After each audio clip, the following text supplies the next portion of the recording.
In the last video, we were talking about how to do multiplication with whole numbers, but we didn't discuss or show examples on how to do this. We only realized that we have to learn all the multiplication tables in order for us to be able to do all the operations. Now, we haven't talked about this before, but in addition to multiplication, there exist two properties called commutative properties of multiplication and commutative property of addition. Let me show you on the blackboard. Right here, I'm going to try to erase this from the blackboard, and I'm going to show you what we mean by commutative property of addition and commutative property of multiplication. Since we're studying multiplication now, I'm going to get the pen and commutative, let me write the word for you here so you know what I mean. You probably have seen this before. I just wanted to show you just in case they are in your textbook. Commutative. Commutative means that two numbers can be multiplied in either order and the product of the numbers will still be the same.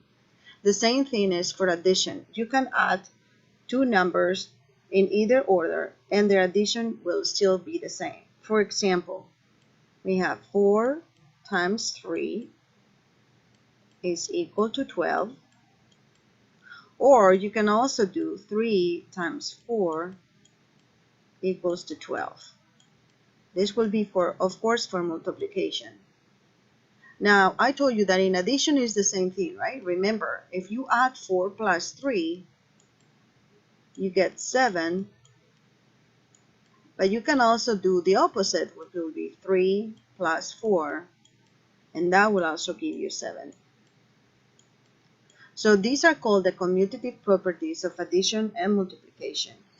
Remember, the multiplication is just repeated addition. Now we're going to talk about the multiplication property of 1 and then the multiplication property of 0. Let me erase my blackboard.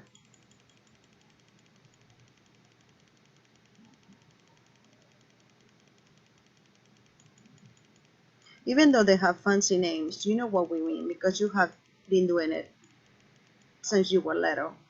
But just in case you see it on your textbook, I wanted to explain it to you. So the multiplication property of 1 means that multiplying a number by 1 does not change that number. For example, when you multiply 8 times 1, you will always get 8. It doesn't matter how big the number is. You can multiply 2,525 times 1, and you always will get that number, 25, or 2,525. That is called the multiplication property of 1.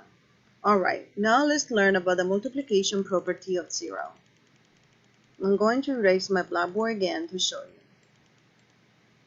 Very well.